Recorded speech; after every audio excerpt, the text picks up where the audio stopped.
And once you get your window smaller, you can grab the corner and resize it to fit your needs.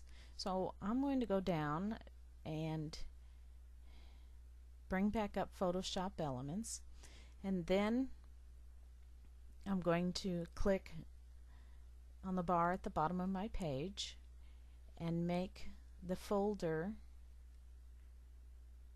with my photos come so I can see them both at the same time. And if I want, I can resize this folder even more.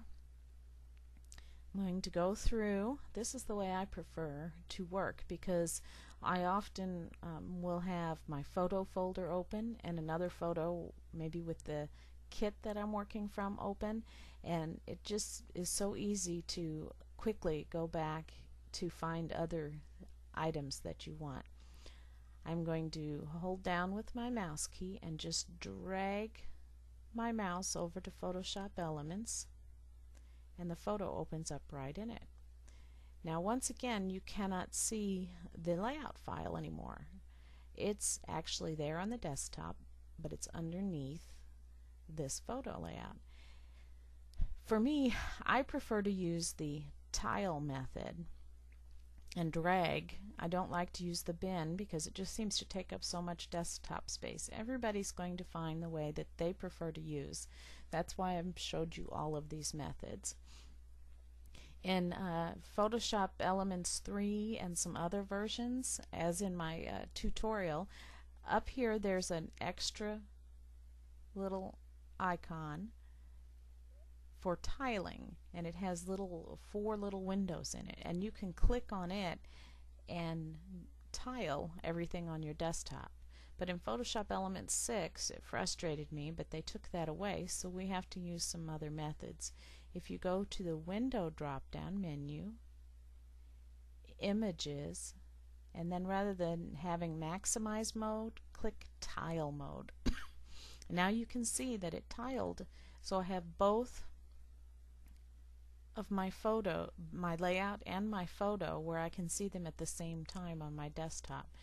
With the Move tool here as the active tool, just click down on your photo with the mouse and drag up to your layout. Quickly close this out. You see how easy that is? Now you can see that it's on a separate layer from my background layer. And I can quickly bring my folder back up, find my second photo that I'm going to have for my layout, drag it over to Photoshop Elements, and it opens up and you can see it's tiled down here. Now if you click on this little icon, this is for Photoshop Elements 6 anyway, you'll see it makes it large again, and you can only see one of the files again because they're stacked on top of each other. But if you click this little icon in the middle again, they will retile. It's as simple as that. I'm going to hold down with my mouse key on the photo and drag up again to my layout, and I'm going to quickly close this out because I do not want to risk leaving those files open and accidentally damaging my original photo. You can see now I have 3 layers, the original background layer and one for each of my photos that I've drug into my layout.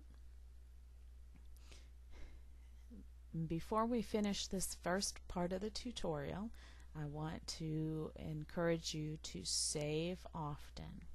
And so let's save this before we go any further.